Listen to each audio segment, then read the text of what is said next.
Well, let's get this over with. M-I-D to the E to the L to the U to the X to the E to the top. Smacking. Hey there guys, it is Qwerty Afro here, and I am bringing you my first look at Train Simulator 2016. This is it. I've just opened up. I've opened up actually quite a few times. This is my first time, but giving you my kind of first look. I'm going to give you the rundown of what the actual new stuff, if there is any kind of, new stuff in it. I'll be giving you the rundown of what's new and just like what's kind of like changed around here on the interface, etc. And then also in the upcoming whatever weeks or months or weeks probably, I will do videos of each of the free routes instead of doing them more like now. In this video I'll do like I think the free routes are the Riviera in the 50s, German Hill, and the Koblenz or whatever, the German route. I'm sorry, I can't pronounce it, but I'll do videos of like scenarios of each of those free routes so you get a taste of like those free routes essentially that come with Train Simulator 2016 as they're like been updated for it. So before we get into this first look, the shoutouts go to Dr. Lamppost, if I'm gonna say that, probably Dr. Lamppost, yep, Dr. Lamppost and Ryan Singh. That's again Dr. Lamppost and Ryan Singh. Their links are down below. Give them some love. So, Train Simulator 2016. We said goodbye to 2015 not too long ago in my last video, which was Random Drive number 8. We're going to be doing a little first look here, but I'm just going to go quickly through, well not quickly, but I'm just going to go through each of the kind of stuff that's kind of new or whatever. So, firstly, let's look at the interface, because obviously that's the newest thing. The music, there's no more music, which is something I don't know, people might be a little bit happy about, because the previous music was so depressing, and they've kind of taken that away and put in kind of sounds of clunking carriages and wheels, and I don't know, I kind of like it. I guess it's kind of simpler. The music before I wasn't really fond of, but I guess this is nice. This is much better. So, refresh UI, we have the picture behind, which is basically essentially the three main locomotives of each of the route. The German one being, I can't remember, the Koblenz or whatever it is called. Then you have the castle kind of locomotive, which is for the 50s Riviera, and then you have the this gas turbine, 8,500 horsepower, something like that, for Sherman Hill. Nice refresh look. I prefer this kind of tone of colours actually. I like this kind of dark blue and orange kind of theme. It looks a bit more grounded, and it's just my opinion of kind of what the colours they use. Obviously kind of taken away certain buttons that weren't kind of like relevant before, so it's a bit more tidier. We'll go from right to left. So you have your store first, which is just where you get your DLC from, but I mainly just get it from Steam. I don't even look too much here, but except if you want to kind of look on the marketplace, etc. This is not on Steam, so this is the best place to kind of look at stuff if you want to look at the marketplace.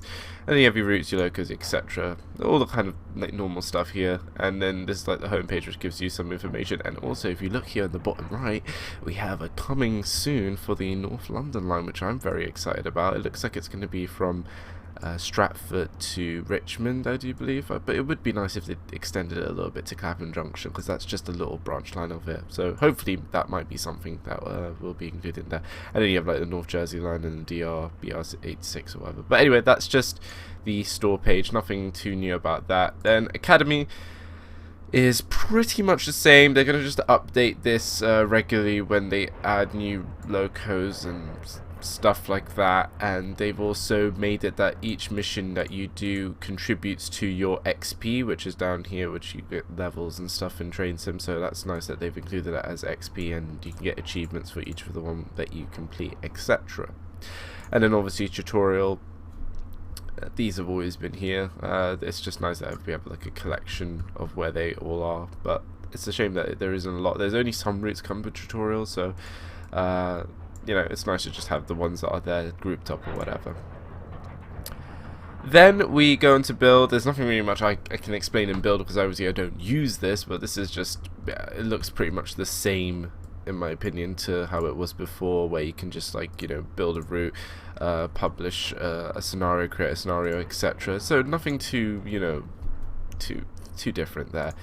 Profile, I think they've changed very minimal kind of thing here. They've removed workshop and they've actually put it into the drive, which is kind of nice, but everything here is pretty much standard. It just shows you what kind of routes, locos and marketplace items you have, and then the profile essentially is again exactly the same. Favorite route, favorite loco, shows your medals, shows your friends online, the latest achievements and stuff like that of what you've got. Nothing too different, it's just that they changed the color scheme really. And I'm actually surprised that the logo, I remember when I covered the video of like the announcement of Train Simulator 2016, they changed it from that kind of like teal turquoise green to like back to kind of the same sort of color of the 2015 logo. And I actually like the other color a little bit better than this one. This one, it looks slightly different than the 2015 one, but it's very, very, very similar. But I'm a bit surprised. I really like that actual green teal thing. I like it when they change the color of it every time, but they're obviously keeping it to this kind of blue as that's their main kind of color for Train Sim. But the newer kind of things, I guess, start here essentially. You get loaded up into Korea, which they apparently thought that would be better. I don't see any kind of difference if you get loaded up in Quick Drive. You just press Korea and just move over. Really, it's kind of self-explanatory.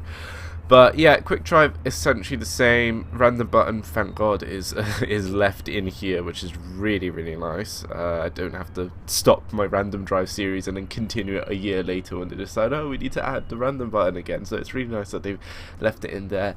And Quick Drive again is the same. Select your loco and select your route, select station that you want to go to, etc.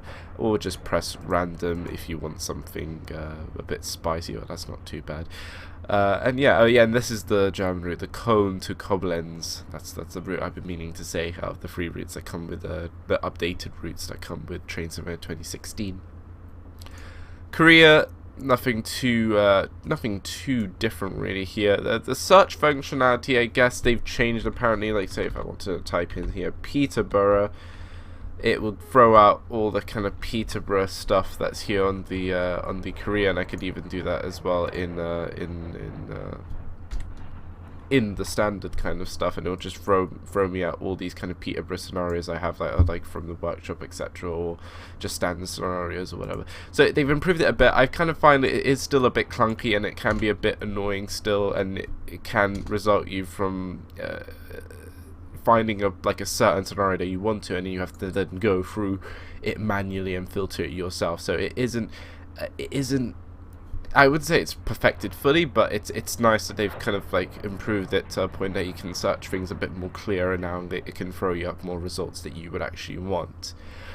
Another thing they've also added also here, if you've seen on their UI videos of their previews of Train Simulator 2016, is that they have this leaderboard thing here where you can actually check your friends, global and top, etc. when you're looking at, say, if I don't know, let's go, what would be better to do? It would be better to go onto the newer routes, I guess.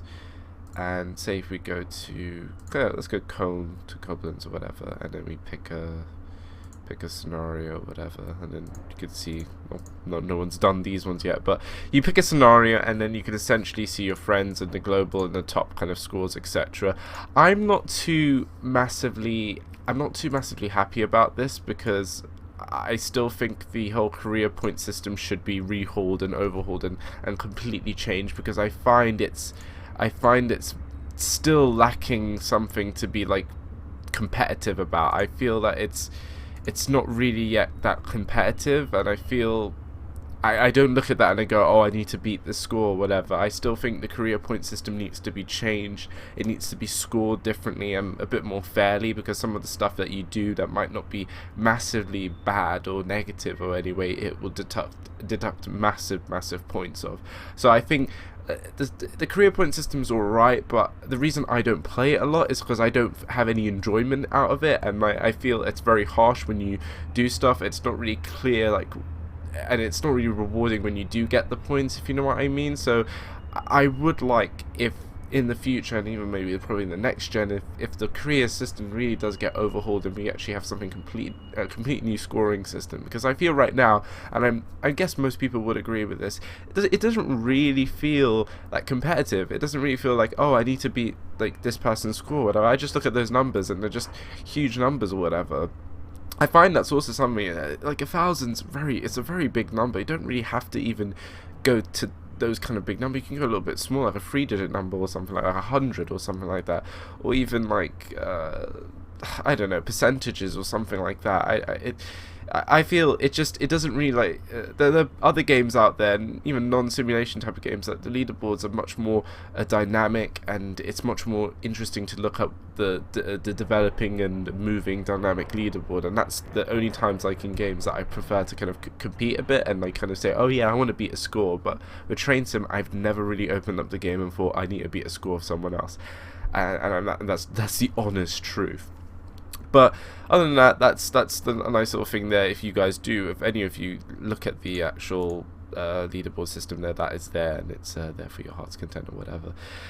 Standard, etc. Oh, one thing before we go away from Korea, I found out that Railfan mode is only accessible with the 3 new routes. It's not accessible with any other old route. I thought it was going to be just a mode where you get to pick a route, pick a station, and then you just train spot from it, because it's what they kind of put as Railfan mode. It's pretty much a train spotting mode. I was a bit annoyed to find out that Railfan mode is only for these 3 new routes, and presumably it'll be for routes, new routes that are made and released in the future now. So all these kind of, it's a bit similar to last year when they released 2015, and they talked about how they were implementing the new weather engine, I do believe, or something, because they said, oh yeah, we got FSX now, we're going to implement some weather things, and they and also the passenger animations and stuff like that. They said that they were going to include that. That's going to be like new for Train Sim 2015. When I opened up Train Sim 2015, and people were then telling me after I did a few videos on it, oh, the only 3 maps that included these updates were the 3 maps that came with Train Sim 2015, and then all the kind of recurring maps that came out during this past year. So I feel that the older maps just don't get any kind of love now. So Railfan mode is not for any of the maps that we currently had in 2015. I don't know if they're going to be releasing updates where Railfan mode will be available with the previous routes, but I find that a bit annoying that only these 3 routes have Railfan mode, and they're only available through the Korea scenarios. So it's really just a scenario. So I thought it would be an actual mode where we pick a station, pick a route, and then you just watch like an auto-generated like bunch of trains like going around, and you can see like some nice, you know, train traffic. That's what I thought it would be.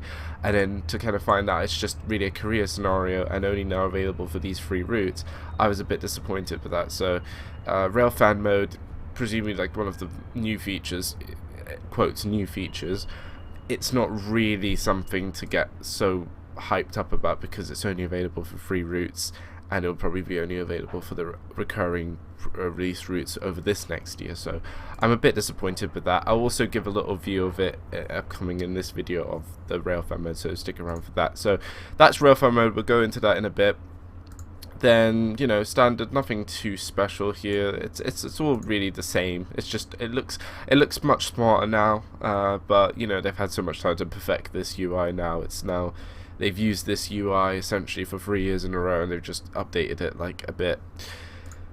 Free roam, essentially again the same, nothing too different. Here the new thing is they obviously added the workshop, and this is another thing I feel that if they were going to just improve the UI and stuff like that, I feel like the workshop like area in the kind of menu system in Train Sim in the UI needed to be updated a lot, because I feel it's so clunky. I think if you have like a lot of scenarios, etc., when you go into workshop, it just loads them in very slowly, and it loads from the first scenario that you've ever, like, say this one, I don't know when the hell I subscribe to this scenario, but it's such a long time. So this is the oldest scenario I have, and it loads from the oldest to newest. I find that really annoying. It should be the other way around, and I think you should be able to select multiple scenarios and then delete them at will, etc., instead of, like, you know, just waiting for them to all load. And I think they should have invested a bit more into making this a bit more clear, and seeing, like, you know, having thumbnails and stuff for each scenario, etc., how you view them in the actual Steam workshop. You should be able to view them like that, but in the game. I just feel that that's a missed opportunity there, and it's still very clunky to use. Like, you know, there's nothing really much to say. It's exactly the same. I think that they should have done this a little bit better, make it maybe like more like thumbnails, like the thumbnails that you get on the Steam workshop itself on the Steam client, and make it a bit more like that. And so because right now it's just a list, and you actually have to click and view the image to get kind of a reference of what kind of scenario that is, or whatever thing you've downloaded from the Steam Workshop. So that's just my complaint there for the actual workshop there. Other than that, that's pretty much it with the UI. Nothing too difficult. I'm going to go into the game now and actually have a look at certain things. I think we'll have a look at the driver assist, which comes with the castle class, and I do believe it also comes with all the other locos in the game. If I heard correctly from the preview of driver assist and the Riviera in the 50s stream that they did, that all the other Steam locos in the game will come with driver assist, which is very nice. It's nice that they haven't just included it with this loco and all the kind of new Steam locos that come out. So that's something that's actually nice, and I think that's probably the best feature that they did add. So it might mean that in the future I might make more videos with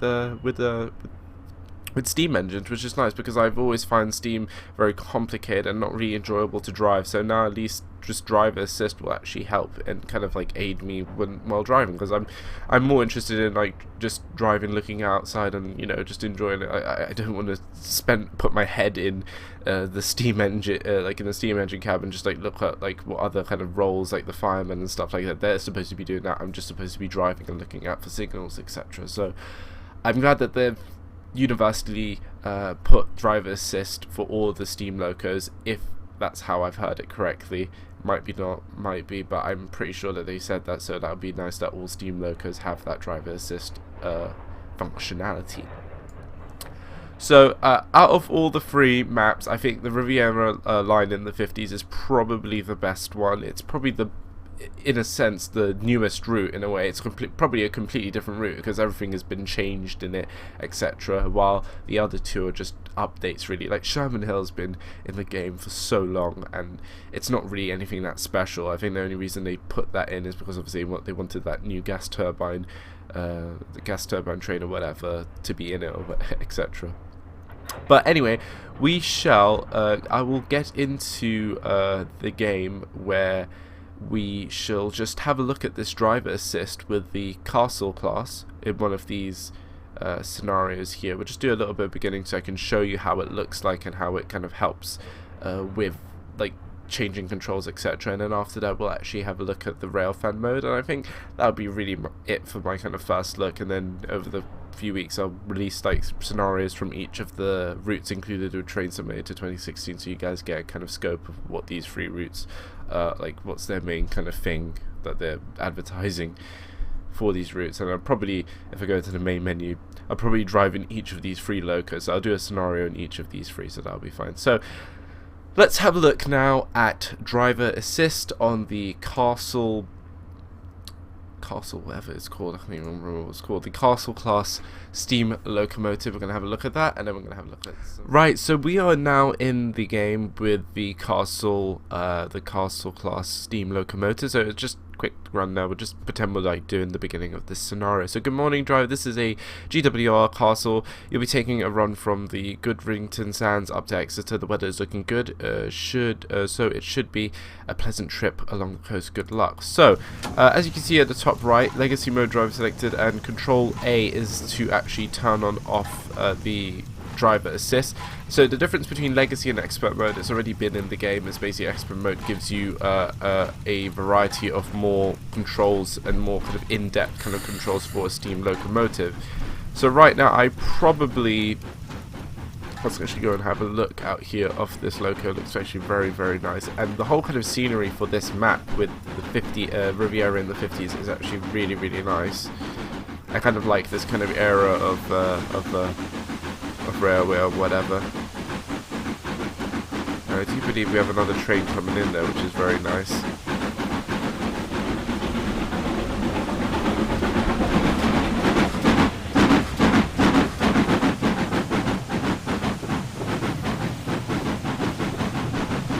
But let's get back into the cab. I'm gonna turn on realistic. If I can turn it on again, realistic driving mode. So I'm gonna completely go into this like I'm I want some assistance here with driving this locomotive. So I'm going to go to realistic. I'm going to press Control A, which means driver assist is now active. So now it says you should open the cylinder cocks when you are stopped for more than a short time. So we're going to open that. So hopefully it shall open the doors as well to the passengers, so we can just like simulate this fully, and hopefully it'll be good, because I'm driving it first in realistic, which is even harder than legacy, and I'm hoping the driver assist will help me through it, and hopefully we'll get this this huge piece of engineering, this machine away, and hopefully I won't have any problems. So once we've, let's just get a camera here so we can look back here. So that's all good. So now hopefully,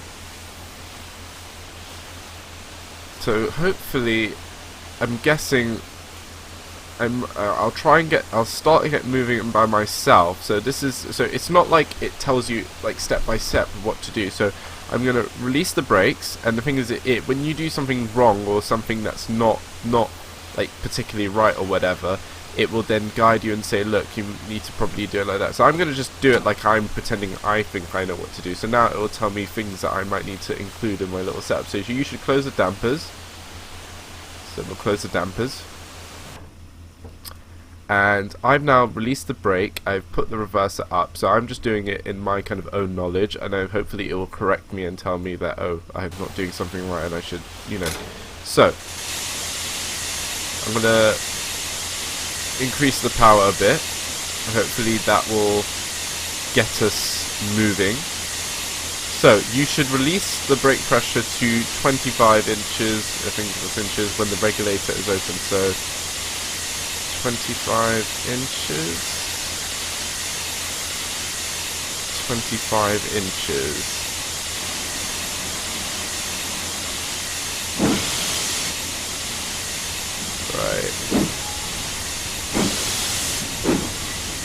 Right. Cool. 25 inches. And we're actually moving. I am driving a steam locomotive. You should open the small brake injector below 20 miles an hour to stop the brake pipe from leaking. 25. Okay, I did it. You should close the large brake injector. Oh my god, it's totally to do too many things.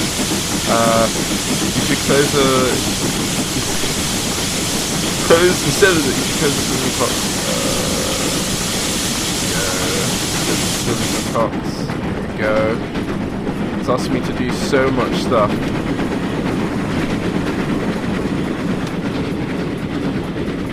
I'm guessing that's right. You should open the dampers.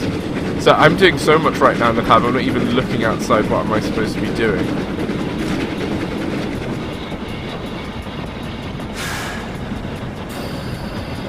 I'm just going to pretend that I know what I'm doing here, and I'm going to slow down hopefully and enter this station. So you should open the bell.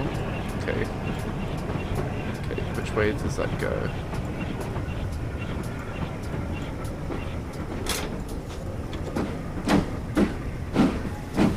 How does this go? Which way does it turn around? Okay, I don't need to open it anymore because it's not flashing. Okay, so see, you should open and release the regulator. Go.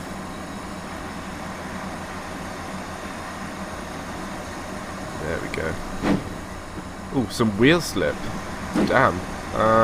Reduce the power there. You should turn on the saddle to stop the wheel slip. Okay, so thank you for telling me that. There we go. So see, it's kind of, it's aiding me, and I feel that I'm looking too much more at this or what I'm doing, because there's so much things to do that I'm not even looking out there where the hell I'm going. So I'm just going to nicely leave, because we're obviously entering this platform here, so hopefully we're able to stop on time and perfectly, because we don't want to overrun. So I think that's alright. And I'm going to apply some brake now. Yeah.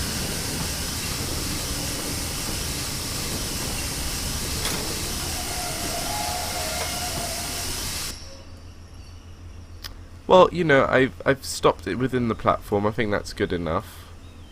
I'll open the doors. There we go. Is everyone's fine. Everyone's good. So that is driver assist. If you could try turning the sound off, it will also continue to turn on. So see, whoa, reduce the reverser to 0. Reduce it to 0. There we go. There we go. And you should open cylinders when you are stopped for more than a short time. There we go. So, oh, and my time spent is terrible, so that's Korea scenario there summed up for you. But, I hope you guys enjoyed that. That was basically driver assist, and I think it's very useful, and especially for me, getting used to driving more steam trains, and hopefully like in the future I'll be able to do more steam locomotive scenarios, etc. Because I think it's a nice feature. I think that I overworked myself a little bit because I put it on realistic mode, so there was a lot of more controls added to the mixture. So if I put it on legacy mode, there'll be much less to do. So I tried to challenge myself there, and I think we went okay. Like I underran there a little bit, but nothing too seriously happened. That's probably the best I've driven a steam locomotive in my whole like kind of YouTube career. Anyway, so we're gonna go now into railfan mode, which is obviously out of the two new features essentially added to Train Simulator 2016. I think we're gonna go into the German map, the Koblenz to Cologne or whatever it's called. I always keep forgetting the German names, but we're gonna go onto that map and see how railfan mode is, I guess, and give a little bit of my thoughts on that. So let's go onto the German map to see how railfan mode works. So as I said with railfan mode, just before I go into it, to find railfan mode, as of now, you have to go into the Korea, and then you have to select one of the maps that come with Train Simulator 2016, or any of the kind of future maps that get added throughout this throughout the 2015-2016 year. Hopefully all of them will have railfan kind of mode scenarios, I'm guessing.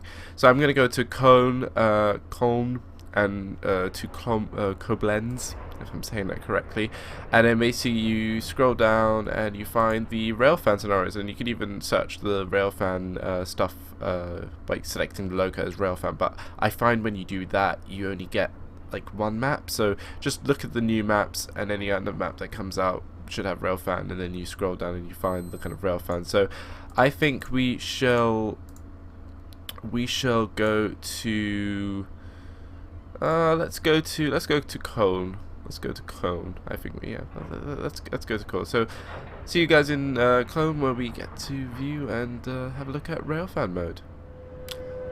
Well guys, welcome to railfan mode. So it has this kind of like cool little bit of a cinematic entrance into like a station that you do select, and then it kind of puts you into like a position they think is a cool like train spotting mode or whatever. So welcome to railfan mode. Use the various cameras to photograph passing trains by pressing Ctrl S on the keyboard.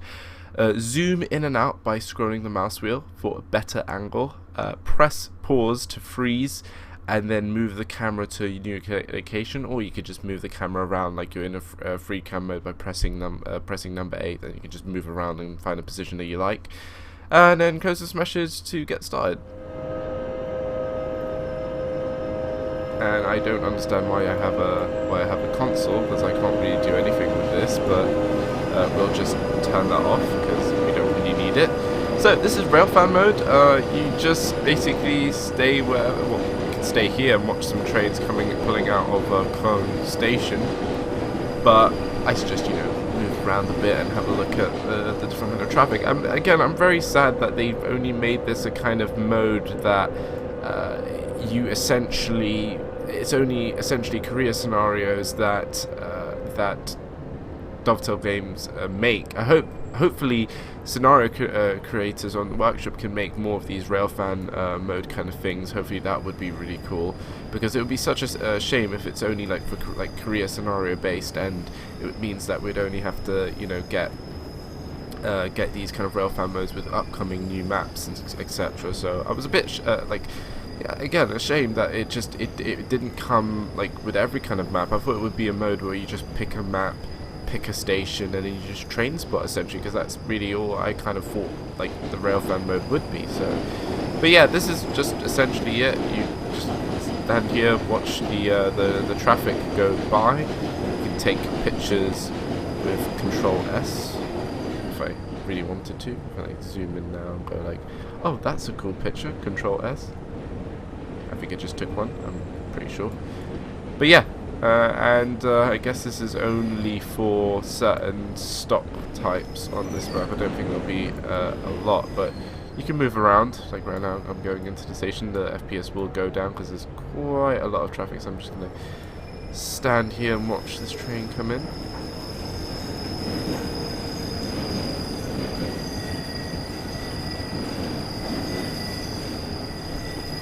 And that's essentially what railfan mode is. Just, you know, in a way a free roam scenario, but instead of selecting a train, you just, you know, select whatever station and you just get onto the station and you just watch scheduled in AI, essentially. So nothing too out of this world, but I'm a bit let down that it wasn't something like, as I said, where you essentially pick a route, pick a station, and then you just train spot with some auto-generated AI, etc.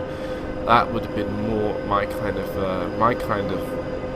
railfan train spotting mode, in my opinion. But hopefully, scenario creators in the workshop could have access to making railfan mode kind of scenarios for different maps. That would be really, really nice. I hope that's kind of like the actual option that you can get to do.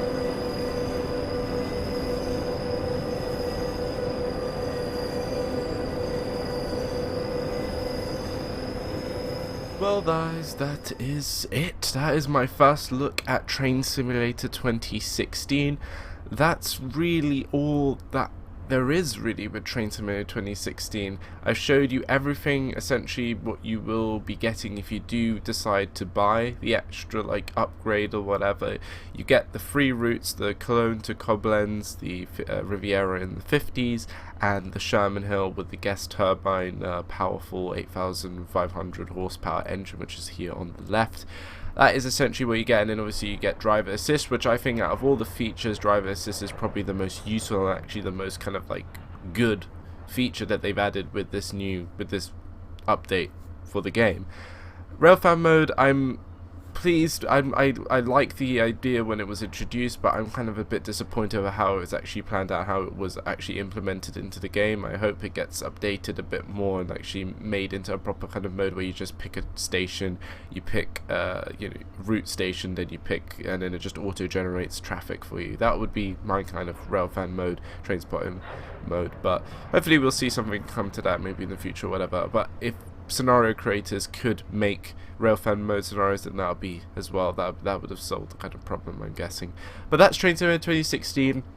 I will, over the coming weeks, etc., get scenarios for these free routes that have been released with Train Simulator 2016. So you can see this 8,500 horsepower loco. You'll see me driving and attempting to drive the Castle Rock locomotive, and then also driving on Cologne to Koblenz, or whatever scenario gets thrown at me with that map. But other than that, that's essentially it. I do these first look videos every single year when the Train Simulator gets updated. I'm not really happy with this update, but it's something. And also, if you do pay for the upgrade, you do get a thing where you can register for Train Simulator rewards, which I think is at least something like good out of all of this, where they're actually going to be giving free content to users. And be sure to stick around on my channel, because I will be actually covering what free content they do give and doing like a little review video of whatever free content that they do release monthly. So stick around for that on my channel. And if you don't buy the game, I feel it's like very, you know, you still have the same game. You don't have driver assist, you don't have railfan mode. The only real thing you have is the search functionality. I don't even know if you get this kind of upgraded UI. I'm not even sure about that. I'm not too sure. Comment down below if you haven't actually upgraded. Do you actually get this kind of same looking UI, etc.? Because I've read on the kind of thing, you only get the kind of improvements. You don't actually even get the interface or something like that. I don't know if that's true, but I don't know, would I upgrade? Personally, if I was just a normal average player, probably not, because I don't get the way that they've done it this year, where they've just essentially, it's basically a bundle of DLC, and they're just releasing it for like a set price. I don't know how much it was like something like £25 that they're now releasing, so that's basically essentially one route. So you're paying, if you don't have any of these routes, I think that's a very good offer. If you have all of these routes, I really do not see the justified meaning of upgrading and paying £25 again for, say, you having all of these routes. And then the only one that's kind of different is the Riviera in the 50s, because essentially that's a whole rework to look like it's based in the 50s. So if I had all these routes and I was just a normal player, I wouldn't really see the reason why I would give a development team £25 again for, essentially, I have everything, and the only two things I don't have is driver assist and railfan mode, and then nothing spectacular. So I do think this is a bit of a money grab, but other than that, the only good outcomes, if you do, is you obviously get like these free routes, I guess, are alright, and then you get the Train Simulator rewards, which I hope that's something that's going to turn into something really nice, that monthly they give free bits of DLC to, you know, long-term customers. But I feel that it's really uneasy to think that they want you to pay again, and the only way to get those Train Simulator rewards is to pay again, and that's really just, you know, like for long-term customers, I think that's just really starting to even just break the relationship between Dovetail and long-term customers. For new-term customers, if you're someone that's looking to come into Train Simulator, you're going to have the best time of your life, because there's so much offered to you straight off, and that's really good for new-term customers. But for long-term customers, I feel the pain, but we're just gonna have to, you know, go with it. This is how it's always been, and we're just gonna have to go. I still play the game because I like it. I wouldn't continue playing it if I didn't like it. And then hopefully next year, the next gen version, if it will be next year, as we haven't heard anything about it, I'm very much looking forward to that, and hopefully that would rectify most or all of the things that this whole kind of lifespan of this version of Train Simulator has fallen on and kind of let down long-term customers. Because I really think since 2014, they've really just been marketing it for new customers, not for long-term customers. But I still stand to this day that Train Simulator 2014 was probably the best version of this current version, and then it's just now gone slightly more downhill. 2014 was brilliant. It completely changed and re-imaged the game and brought in a lot more people and made the game much more popular, and I'm very happy for that. But I think since last year with 2015 and now with this, I feel it's just not good for long-term customers. And that's basically my first look at Train Simulator 2016. I hope you guys enjoyed it. I know it's mainly me just rambling, but it's just my kind of view and kind of thoughts and opinions of it. Not much gameplay. I only want to really show you the driver assist and the railfan mode, and then in the coming weeks I'll get the free scenarios of these free locos and off the maps to kind of give a view of, like, if you were to get this game, what the maps are like. But essentially that's really it. I'll continue making my Let's Play videos for Train Simulator. Random Drive still continues, and I hope you guys enjoyed it. The shoutouts again go to Dr. Lamppost and Ryan Singh. That's again Dr. Lamppost and Ryan Singh. The links and stuff will be down below. For another year of Train Simulator, let's just get into it, put our heads down, and hope that the next gen version is going to be something to actually look forward to, and maybe some of the DLCs that come out this year will be cool as well. I hope you guys enjoyed it, and happy train simming for another long year. Bye guys, take care, and have a smashing day. We ain't never giving up, 'cause we ain't born for that. Gotta catch us fast to do. Fast to do. The ship is cruising, it's true.